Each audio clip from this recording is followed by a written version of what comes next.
Hello, my name is Des Lally and you're welcome to the 44th Clifden Arts Festival. We're very privileged to welcome the renowned authors Doireann Ní Ghríofa and Thomas McCarthy. Thomas and Doireann have been regular guests at Clifden Arts Festival over many years, and we are very thrilled to have these two marvellous writers in conversation about the work of a writer, and in particular Thomas, who is very, very familiar with Doireann's work, discussing the hardships and the trials and tribulations of creating work and the celebration of this journey. So I'm sure you'll enjoy this great conversation, and welcome Doireann and Thomas.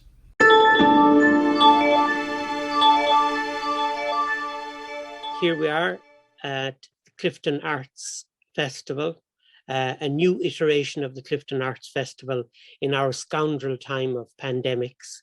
But we're very, very lucky to have a wonderful poet, Doireann Ní Ghríofa, to talk to. And I hope you'll enjoy our encounter with Doireann as part of the festival, the Clifden Arts Festival of 2021. Doireann Ní Ghríofa is one of the most spectacular talents of the present moment in Irish poetry. It is really impossible to exaggerate the effect of her book, A Ghost in the Throat, upon the readers who read it, and its importance as a witness text in Irish poetry. But Doireann, as a poet, has been just a spectacular presence as well, winning many awards, more awards than many of us could hope to win in our lifetimes. TheRooney Prize, a Lannan Literary Award, Michael Hartnett Award, and Clasp, the beautiful early collection, was shortlisted for the Irish Times Poetry Now Award, and many other awards. She writes in both English and Irish, so she's a bilingual poem. And it is very interesting to be a poet in two languages, because each language, I think, has a soul of its own. So she is a poet with two souls in language, and that is another interesting aspect of her work. So Doireann, welcome to Clifden Arts Week. Welcome. Thanks so much. I'm delighted. Pandemic era. Yeah, exactly. I'm delighted. It's always such a joy to participate in Clifden Arts Festival, and I'm thrilled to be here with all of you again this year. That's brilliant. I said I'd go straight into questioning you because our time is limited. It's not limitless anyway. Just at the start, I would like to remember your younger sister who died recently, and just to be aware that I am aware of the grief you are carrying and that your family is carrying it at this time. And in a way, your life almost is a life before the publication of A Ghost in the Throat, and your life after that, which could almost fill a second book now. But we'll kind of talk about your life up to A Ghost in the Throat, and maybe talk a little while about your view of the future as well as a writer. But first of all, as I said at the beginning, it's impossible to exaggerate the effect of your book, A Ghost in the Throat, its effect upon readers. Has the effect of it worn off on you in any way? It's a book that you achieved so well, you know. Thanks so much, Tom, and thanks for acknowledging my sister Evelyn as well. I really, that actually means an awful lot to me. Thank you so much. Yeah, I think the whole story of A Ghost in the Throat is so close. It's almost in parallel with my own artistic development, because it's the story of someone opening themselves to poetry, and that's really how I've perceived my adult life. I didn't begin to write poetry until I was in my late 20s, and a mother and a primary school teacher, and it really did change everything for me. And I don't know if you remember, but I remember very clearly after poetry reading that you had given with Paula Meehan, or both of you were there anyway in Cork City Library, approaching you both and being so hesitant in myself, where I felt that poetry had already opened a path for me, but I wasn't sure how to proceed, and looking to both of you for guidance. And you were so generous and so patient in listening to me and listening to my concerns. And really that was an extraordinarily important moment in my life, and in my life in writing, because the question I was asking you both was, should I go back to work? And I remember that. I remember that encounter, and I cautioned you about not disappointing your parents and giving up a pensionable job. I remember, yeah, because I was working in a public library myself, and I just knew what job security meant in a small country like Ireland. absolutely. And I I remember think advising you to take leave. I think I could have, like you did, created that kind of a channel for my work as well, to make space for it in tandem with a life in teaching. And I loved teaching, but I decided to take the chance on cutting everything back in terms of our own household and just giving poetry a go. And I suppose eventually it led me towards A Ghost in the Throat, which is really, as I say, a story of how when you open yourself to poetry, poetry will open its arms to you, you know. And I think that that kind of a story won't be unfamiliar to anyone who has given themselves over to an art form at whatever level of practice, you know, Yeah. whether it's sitting down and playing around with watercolors for an hour at the weekend, or whether it's devoting yourself every day to hours upon hours of literary practice. To a certain extent, it doesn't matter. It's opening yourself to something that will then open itself to you. Yeah. So yeah, I was really happy with how readers responded to that book, Tom, because it felt like such an important act of trust to me to publish that book, and to trust that readers would take it in the way that I meant it, and they did, you know. And I've been so lucky, and I'm very grateful for it. I mean, it is a very precise kind of book in a way. First of all, you do state at the very beginning, this is a female text composed while folding someone else's clothes. Now, I felt an immediate identification with that, because I'm the only one in this house who does any ironing. So I know what it's like to be constantly ironing other people's clothes. But also you had, it was an important opening statement from you, and it was coupled with, on the same page, Eileen Dove's great Hugma Huil Aradut, Hugma Cree Tanavdut, which is like her first moment of being grabbed by a passion. So that was the beginning of your journey, wasn't it? It was, and I really did feel recognition in reading Eileen Dove's poem aloud again and again. And like with any text, I suppose, but particularly for me with this text, the sense of repetition of those lines and of so many other lines within the poem began to assume deeper and deeper meaning the more I returned to them, and began to feel as though they were speaking from my own life and to my own life. And I know so many others have that sense with this poem. It's a poem that's so beloved. It's almost like a rite of passage within Irish poetry to translate Queen Arthur Lyra. So I felt as though I was almost spreading my cloak over a puddle for her to walk over into my life, you know, and I could offer myself in service to her as others had so often before, whether within scholarship or within translation.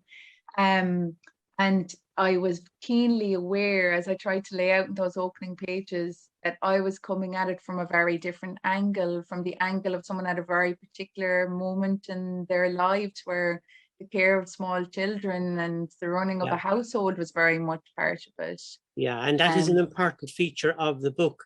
But it's an interesting feature of your own life as a poet, I think, in that you are a poet with an absent adolescence, in that you came to poetry when you were already full of responsibilities, maternal responsibilities, home responsibilities, teaching responsibilities.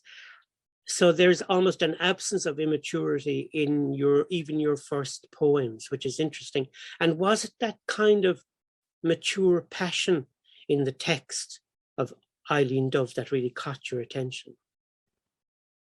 I suppose in some ways it was, but I have to take issue with part of your preamble there. I feel like my artistic development has been as much, if not more so, marked by a striving towards a more mature voice than anyone else. And I share a sensation with a lot of other people where I'm absolutely mortified by a lot of my early published work, the juvenilia. I often find myself wishing that I could build a bonfire in my garden and just let those early books go to flame, you know. But I suspect that that's just part of it, you know. But yeah, even though I wasn't writing as a teenager, I definitely went through a teenage stage in my poems. But yeah, I found myself responding very strongly to that sense of the strength of Eileen Duffy Connell's poetic voice, to the particular timbre of it, the fact that it was so sturdy on its feet. Sturdy, sturdy poem, strong, very strong. And I found myself growing increasingly fond of it and of her poetic voice, and admiring it as well, and learning from it. So much of my path in writing has been adopting teachers for myself and consciously attempting to learn from their published work. Yeah, and often I choose my teachers from among the dead, and Eileen Duffy Connell was one of them. Yeah, can I ask you just actually now, can I, like, how your process of writing your poetry, like, are you writing in longhand in notebooks? Or do you have kind of, are you preserving the evidence of your poetry? I hope to God you're not burning anything, you know, because in fact, one of the important themes of your A Ghost in the Throat is the evisceration of the memory of a creative woman, you know, that you kept looking for evidence of her life, you know, her place where she lived, her even evidence of her burial evidence. So it's very important for you, I think, speaking as a librarian as well as a fellow poet, that you preserve everything. Yeah, I kind of have quite a conflicted relationship with that archival urge, I suppose. And it's a form of self-editing to try and change the past, which can't actually be changed. What's written is written, what's published is published, you know, but what isn't published, on the other hand, is in dangerous, murky territory, because and it's interesting what you raise about the questions you raise about erasure there, because there's the erasure where someone is forgotten because I think out of almost not even there seems to be little enough intentionality about it sometimes, but just because it didn't seem worth recording. Yeah. Versus the pattern that you sometimes see with women of Eileen Dove's kind of social class, where there comes a point where there really is that bonfire built, or there's a fire built, and diaries and letters are flung into it in order to protect their sense of privacy. And I find that really interesting too. It's very easy to look at the past and look at the ways in which we construct our history and point the finger of blame. And this is something that's quite current, I think, in poetry circles in Ireland at the moment. You silenced our voices. It's not that clear. It's not that clear. There isn't always this murderous intent where the women who were composing poetry in the past, they're not there because you wouldn't allow them, you didn't remember them. We're all complicit in that. It's up to all of us to take on that and to speak and to remember the poets of the past, you know. Yeah, I mean, it's just I would be obsessed about people sort of keeping all the evidence of themselves, you know, for posterity, really. I mean, there is a very strong, and it is a very strong bourgeois instinct, and I would say you share it among Irish women to protect their privacy above all things. Do you know what I mean? And so therefore many letters get burned. I mean, I was reading recently, I was shocked actually reading the autobiography of an artist called Beatrice Glenavy, Lady Glenavy, and she had a lifelong correspondence with a Russian scholar, and he obviously was in love with her and wrote to her constantly, but she also wrote to him every week of her life. So when he died, he always told her that he burned her letters, but of course he kept every one of them. And when he died, his estate wrote to her saying that there was 1,500 of her letters in boxes in his library, and they would send them back to her. So she lit a bonfire and burned the entire evidence of her writing. you know, and I think that is such a compelling, whether it's a Catholic Irish thing, but it's certainly a kind of bourgeois effort to remain private. And do you have to fight against that? I think there's two sides to that for me, and I'm someone who is fascinated by your vocation as a librarian and by archivists. I spend a lot of time in archives now in an ongoing way, and it's a really important part of my practice, actually. And so I have kind of like a double response to that kind of a story, where part of me feels like, oh, what a loss to us, the scholars of the present. And another part of me feels like, well, fair play to her. She didn't want that, and she took her own agency and decided to do what she wanted. You know, so like I do have both responses there, you know, and I mean, it is such a loss, but not to her. Not to her, yeah. It is interesting, but it is interesting then that when you went on this incredible quest in search of the author of Cuina Artilera, and you were going on a personal quest about the nature of poetry for yourself as well. I mean, you went as a creative writer, you went to like a scientist doing the biography of a dead scientist, you know, you were interested in the ideas behind her writing and in the ideas that are caused by her writing.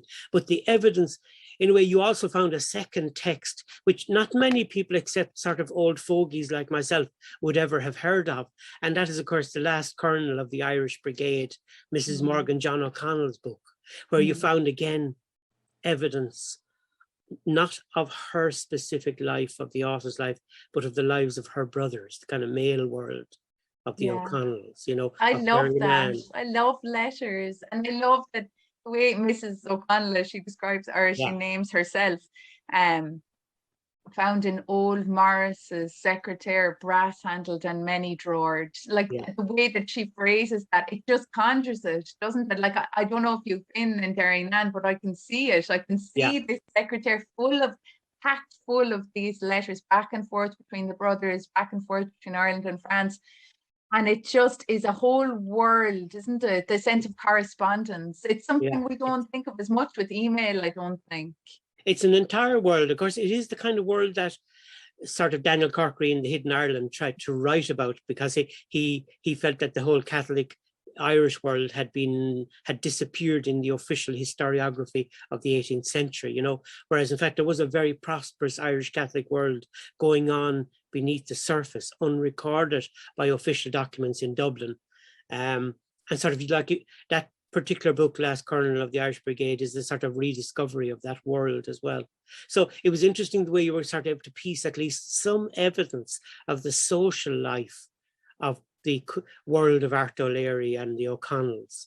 It's an act of intellectual revenge as well, though. The fact of going back to those letters with the little scalpel, sharp little scalpel, and just cutting out the references to women and ignoring the men, like that's revenge. That is not professional scholarship. And it was an act against the usual ways that we tell history, I think.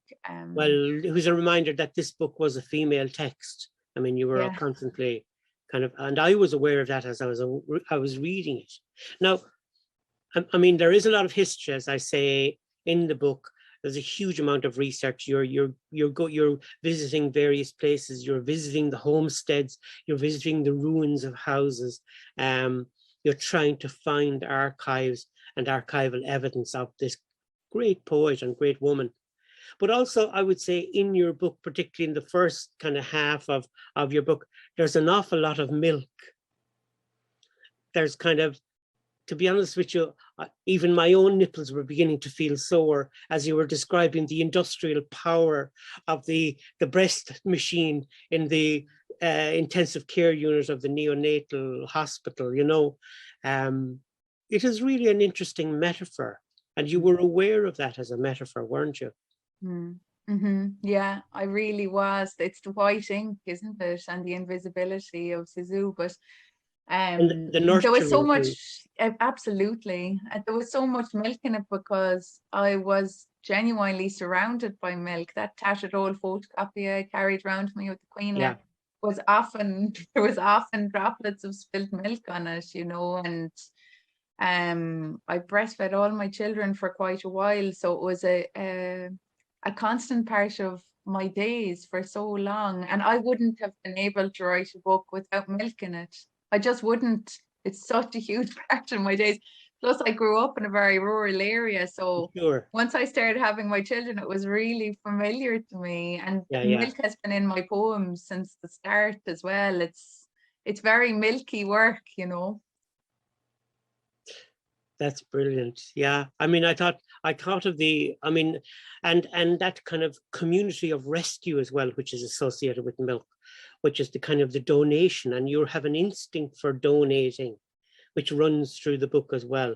And I think that is also part of the kind of trope of nurturing that runs through the project that you engaged in, you know. Even, you know, you're donating the milk to the milk bank, which helps other newborn babies who are in trouble, with mothers who are in trouble as well. That is absolutely a fantastic story, a sub-story within the book, which is just brilliant. Like, were you aware of that kind of, the way that power connected you to other female voices in poetry? I think so. I think so. And the reason that I can't answer that unequivocally is because I'm still learning about and reading my way into the literary tradition. So I think, as a lot of people do, in my reading life, I follow my own interests and my own urges. And so I'm often, even sometimes unbeknownst to myself, seeking out mirrors, seeking out where can I find some semblance of myself so that it can help me make sense of my own life in some way. So I do find myself drawn towards female poetic voices a lot. And I often have to consciously make myself seek out male voices, because otherwise my library ends up very one-sided. So it's important, I think, to be conscious of that. But in as much as I'm aware, or as much knowledge as I've gathered so far of the literary tradition, I would say that I was consciously speaking to and speaking back to and cultivating relationships on the page with other female voices. Around. Now, there is a strong analytical, I think, a structure in your mind as well. Like you have a very, like, to some extent, you are very instinctive, but you're also quite, I think, quite scientific in a way. And I mean, you have evidence of it. Of course, you said you still have a scar from the scalpel that you cut yourself when you were doing a dissection. Yeah. In UCC, when you were doing pre-med, pre-dentistry. And there's that, you have a great belief in the truth of the physical. Is that a particular thing that kind of the female brings to the world of words, the world of literature? I don't know. And because, as I say, I'm still learning, I'm always hesitant about speaking ultimately, because I don't know. But I had a really interesting discussion with someone I really admire, the visual artist Alice Maher. She wrote me beautifully after she read A Ghost in the Throat, and she said something that I hadn't fully realized myself. And I think sometimes we do write our books kind of half blind. We're feeling our way through the dark, and we're not always the best judges or the best perspectives on our own work because we're too close to it. But she felt that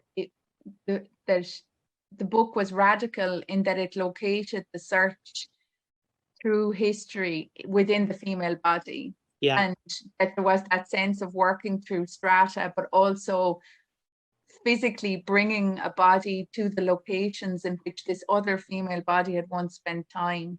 And the fact that the book occurs through the female body felt very radical to her. And it was so interesting to hear how she articulated that, because it was something I had, I think, tried to communicate unconsciously, even to myself.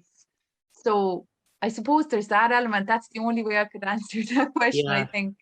Yeah, well, there's another aspect of your work, and it's through all your poems, right back to your very first book, like your kind of trust of the physical and that sort of world of kind of mapping female desire, a territory of desire and fertility, and a fierce possessiveness as well. Could you just talk about that kind of trusting of possessiveness? I think our lives and the events and the situations in which we find ourselves in our lives sometimes have such an influence on who we become as people in an ongoing way. And one experience that was very formative for me, which is described in A Ghost in the Throat, was when I was 17 and I found myself in UCC in the Windle building, standing over the body of another woman and preparing to dissect her. And so much of my life since has been influenced by that in a positive, very serious, intellectually, a very serious way, that sense of the regard of another person's life and what remains of us, in terms of our body. And so that's always with me when I come to the page. It's always with me. It was an extremely formative experience for me. And I'm sure if we were able to have this discussion in another couple of decades, I'd still be talking about it. Yeah. You know, it's been so important and still is. And were you aware of, say, the physicality in, say, some of the earlier poems of Myra Vakati and the physicality, like in poems of Kathleen Maud?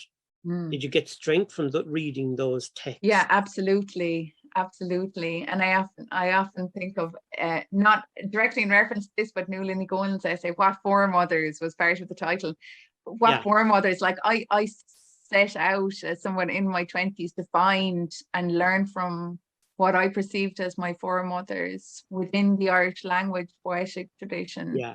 And it attended really closely to those poems, which up to that point of my life, I would have heard of, I might have read now and then, but wouldn't have let them properly into my life and into my heart. So it's this sense of reaching out through the page to other poets and letting them teach me, and then finding my own way, which is completely different again. But yeah, of course, my God, I always feel those kind of voices with me. Beatty Jenkins, Nuala Ní Ghríofa, Kathleen Maud. A great phrase about like her own desire being ro creasach, like wanting the bulog vur and malacht moar in unad na bulog a biga is the banach, like choosing, wanting everything for your own love, you know, and not just half measures. And I think you've communicated that so brilliantly in all of your books. Well, I don't think I would have even come close to being able to cultivate the kind of writing or artistic practice that I have without having had the example of particularly Bitty and Nuala, because, and they're not people that I would know very well personally at all, but through the page and through the ways in which they have written about their artistic practice. And I'm sure they were aware that other poets would come very eagerly and with great seriousness to things they had written and to their poetic bodies of work and attempt to learn from them. And that was me, you know. And I remember even Nuala talking about going into the archives in the UCD and read, even when she wasn't sure whether a poem would come from it, but going in as a daily practice, sitting in the archive, listening to the voices of the past, listening to them, listening to the folk tales through the written word. And the way she described it was something like, you have to keep your metaphorical pencils sharpened.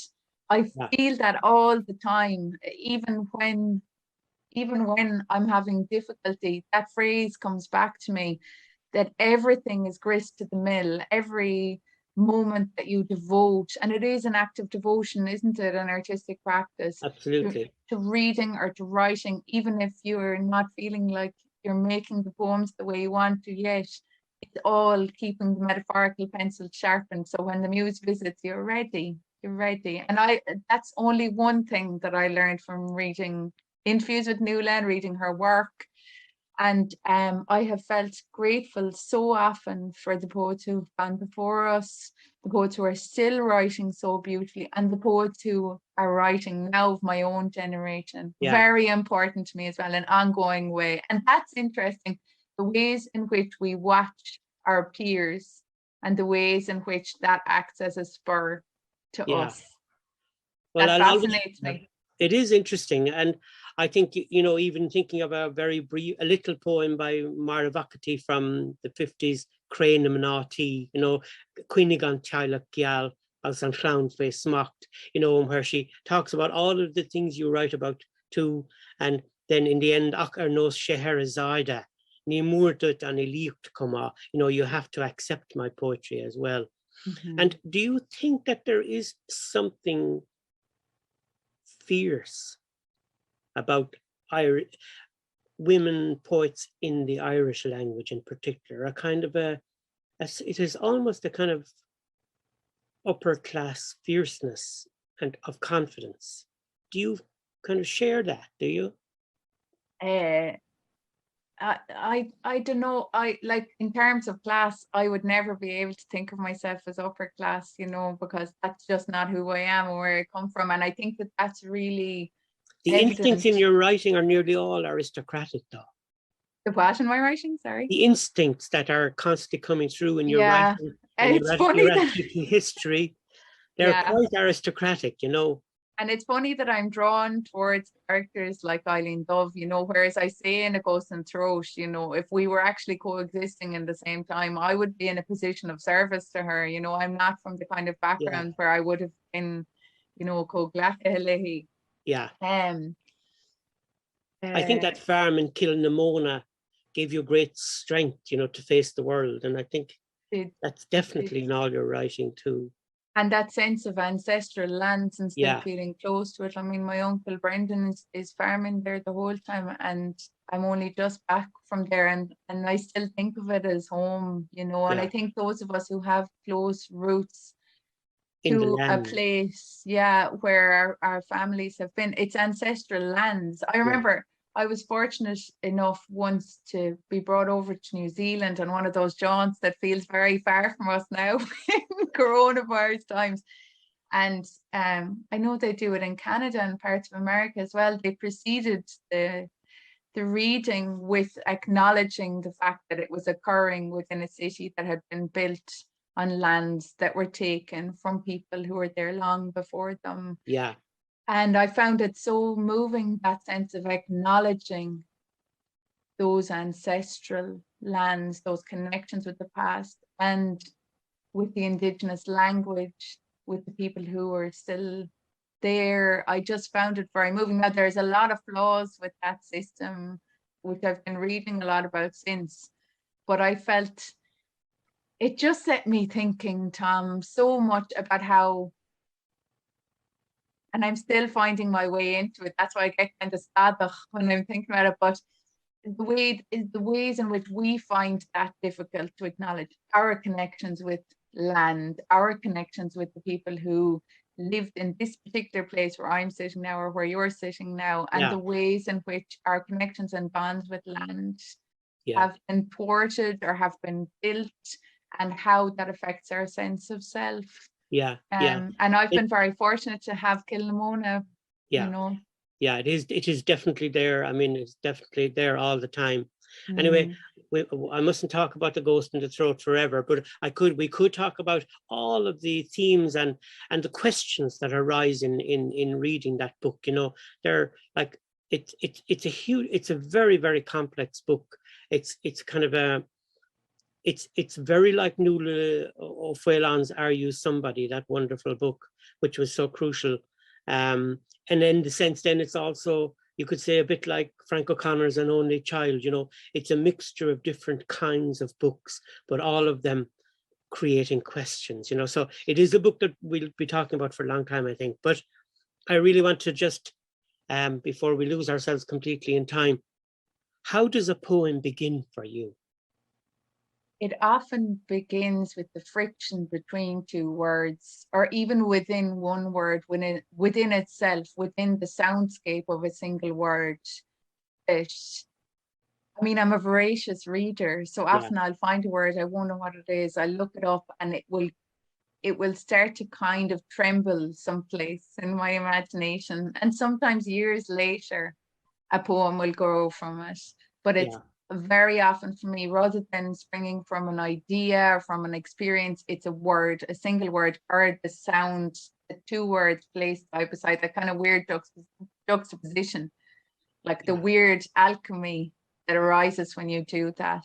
Yeah. And my artistic practice often feels like play. It feels like having a sense of that, the sound of words, and then playing with it and seeing what happens. And I find it so exciting still, you know. And I mean, it's what, 12 or 13 years now only that I've been at this, and I still feel like what it allows me more than anything when I sit down to write is that sense of almost childlike play. I love it. I love it so much, and I feel so lucky, because it could easily have slipped by me, maybe. Surely, you know, the fact that I only came to it in adulthood means that I'm so grateful for it every single day, you know. Yeah. And so in that sense, like, what is it about, say, the writing process that would depress you on any kind of, in any week or in any month? What would depress me? I mean, I have struggled sometimes with certain poems, but I suppose rather than depressing me, what frustrates me sometimes is just trying to find the time, you know, just trying to find little moments where I can sit down and get into my work. And the fact that always for me, now I'm not giving out, but I've built this artistic practice around restricted time and constraint, which can be very useful for a poet. You know, that sense of, well, I've got precisely 17 minutes. You know, that I've never really had the sense of, you know, acres and acres of time. And so that can be quite frustrating, because you constantly have one eye on the clock. And I know it will happen at some point, and I trust in that there will come a point where I have a little more time. And I think the books are growing as my children are growing, Tom. I'm a very serious writer, like, and I don't mean that in a way that's full of myself, but I just am. I'm really serious about my work. I'm really serious about literature. There's part of my heart, a massive part of it, that just belongs to this. It belongs to it. And literature belongs to me. And that is something I didn't feel I could say for a long time, because who am I to say that, you know? But it belongs to all of us. It belongs to all of us. And that's one thing I like to come back to again and again when we start talking about craft, is that I know, because I was so often that person, that there'll be people watching this who are attempting to cultivate that kind of artistic practice in their own lives. And I just always want to say, you can do it. You can absolutely do it. You don't need to be able to say, oh, I'm doing this for X number of hours every day. You can just say to yourself, as I do, this poem or this word, there's something about this word. I'm going to set a timer on my phone for 15 minutes, and I'm just going to play around on the page and see if anything grows from a single word. And it's like planting a seed, and we can do it. We can all do it, you know. Well, you've described so well the kind of the writing as a catch cropping exercise between rearing children, you know. And I mean, if you think that you were in your mid-20s and you suddenly had 4 children, and I say suddenly, it certainly wasn't accidental, because you so loved, I was thinking the same thing. You so loved, and you were so determined, like, and you were so like, the way you describe it, like those years, which aren't that long ago in your life, to be honest with you, there was a kind of which is an atmosphere you create in your book as well, which is a kind of an atmosphere that probably will come as a surprise to some men reading the book, which is like a very precise description of the kind of brooding sexuality in your kind of daily life. in Yeah. your 20s, you know, of you were having these children. And you described that fantastically. And even catch cropping between those kind of brooding moments to make poetry was an Well, achievement in itself, I think. thank you, Tom. Thanks for saying that. And you know, like, I really am a voracious reader. Like, I currently now in my account in Cork City Library have 12 books on hold, you know, and 12 books out. And I'm almost embarrassed going in with my bagfuls and armfuls of books all the time. But even though I read so much, there were elements of my own experience that I was never really meeting on Yeah. the page. And it was important to me to be true to that. And part of that was, you know, the flux and the weird tides and the very ordinary strangeness of how a woman's sexuality, in fact, I shouldn't say a woman because everyone is different, but how my sense of sexuality changed during those years of having small babies and pregnancy and that kind of thing. That was important to me, you know. Yeah. Acknowledge that. And do you think that that's what you meant by when you described the DNA in a girl's ponytail, with that particular DNA which can only be transferred from mother, you know, to female line? Do you think that that's the kind of power that comes into poetry through the female line?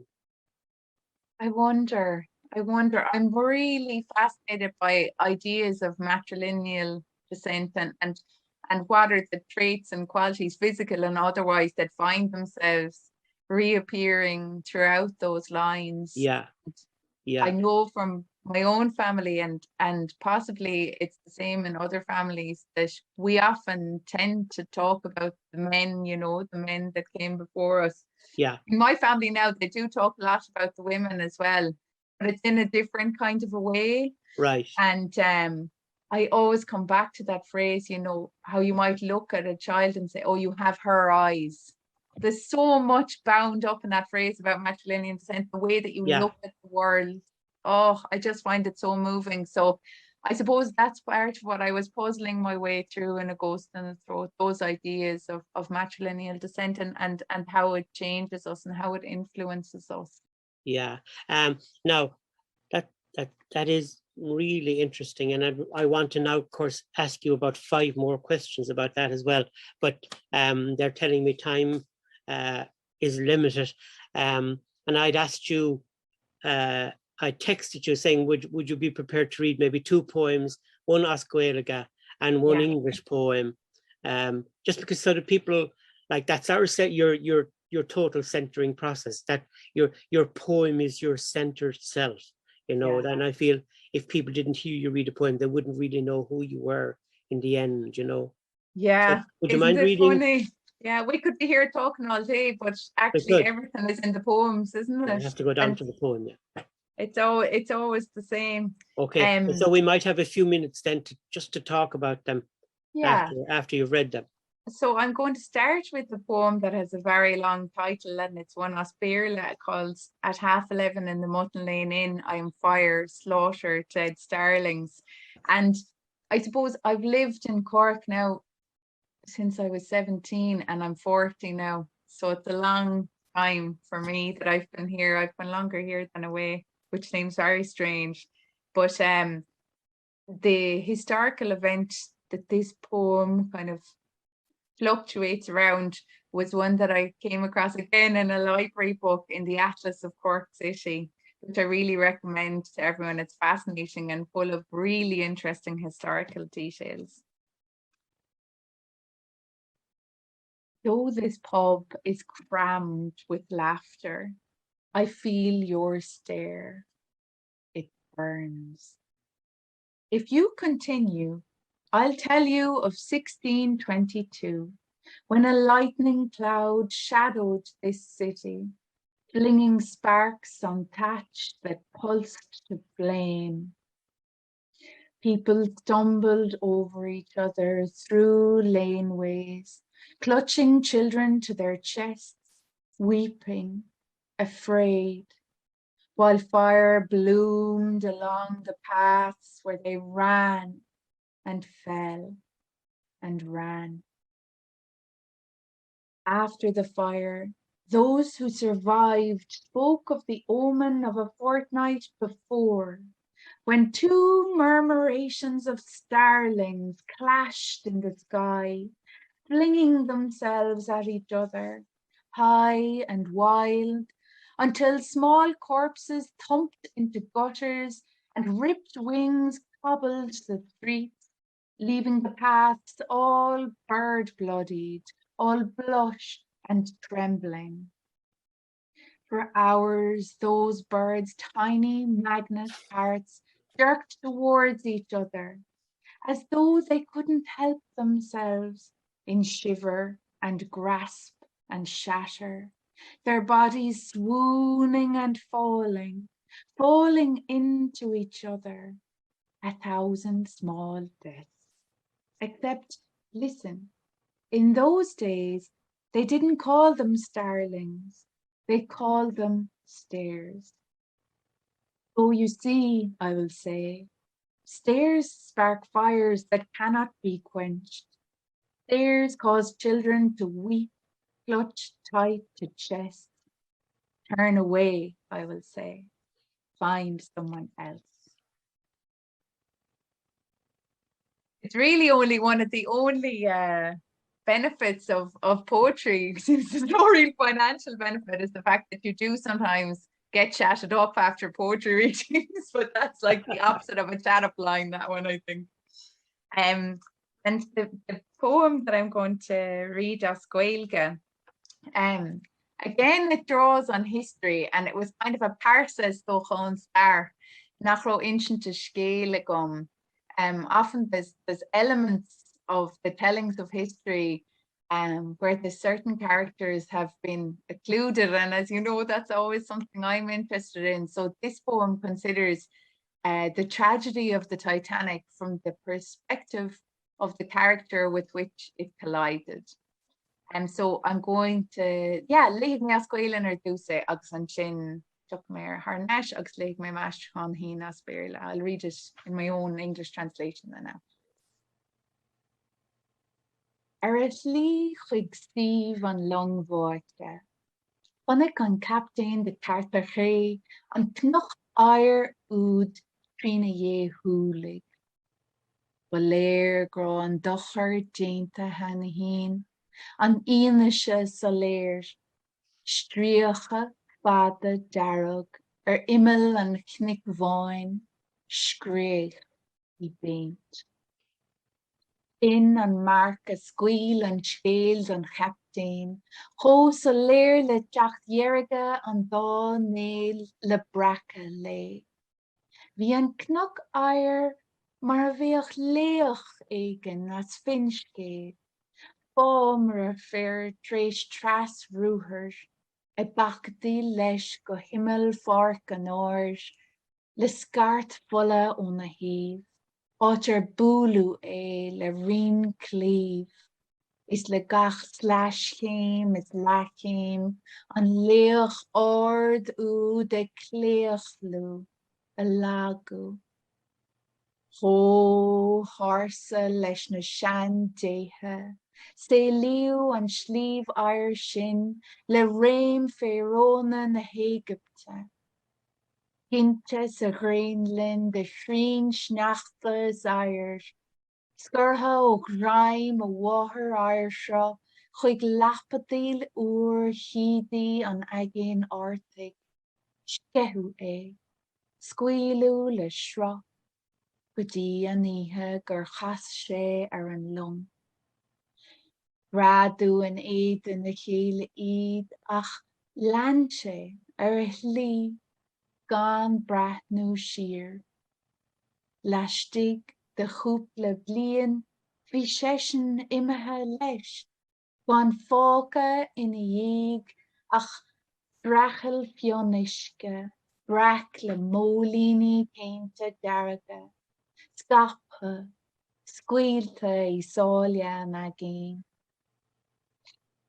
Deirtar, nach ann de uisce nua, go bhfuil an tuisce céanna de hir ar éifeoga timpealarin, a leá, a ró, ag imeacht go hir, Cosúil leis na hain, cosúil linn féin, ar nanam de hir ag rinca, idir tala is fair.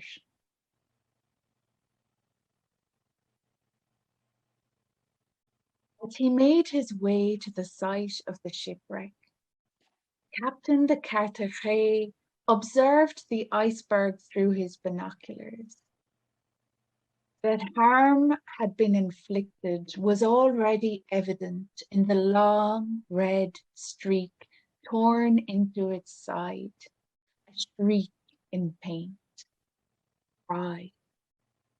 That smear revealed the story to the captain, clear as dawn's first crimson vein.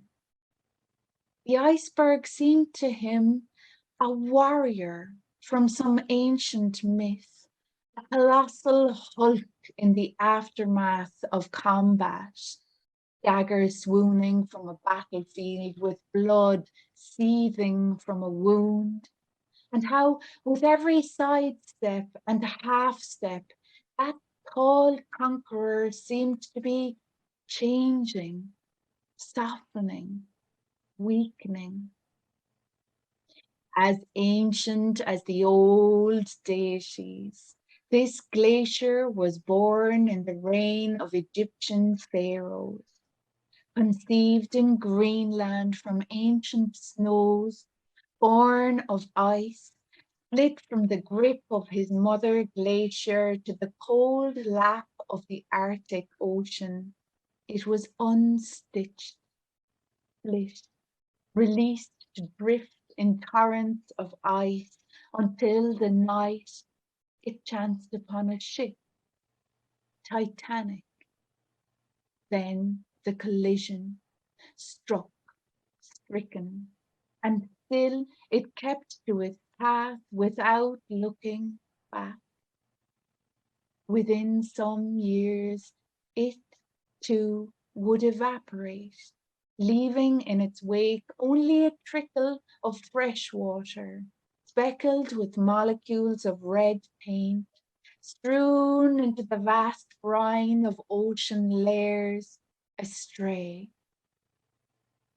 They say that new water cannot be made, that the same water is forever in flux around us, repeating its old story of melt and freeze, lifting to inhabit air again, like birds, like us, as our souls too swoop and fly between this world and these skies.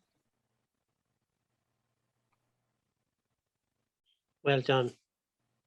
Thanks. Thanks very much for reading those. They're absolutely fantastic poems. And the essential kind of quality of your work and the permanence even of the starling as well in the Mutton Lane poem. And starlings run through your writing, and even in A Ghost in the Throat, you're describing starlings as well as you're walking along to where Morris was the attempted assassination of Morris occurred in the city. So it is fascinating, the continuities in your work. I have about 15 other questions that will remain unasked, but it's just, I say it because it's a reminder with Doireann that you've kind of almost, you could say, maybe come to the end of the beginning of your career, and it's only the beginning, and it's astonishing to think of what you've already achieved. So thank you very much for talking to me and for talking to all of us as part of the Clifden Arts Week. And may we both have many, many more years ahead of us, both of us, and many, many more encounters like this. And I hope next time I'm the one asking the questions. I hope so. Thank you for saying that.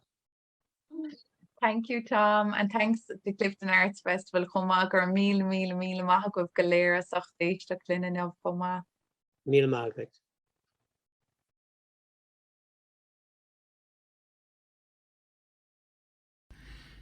Thank you so much.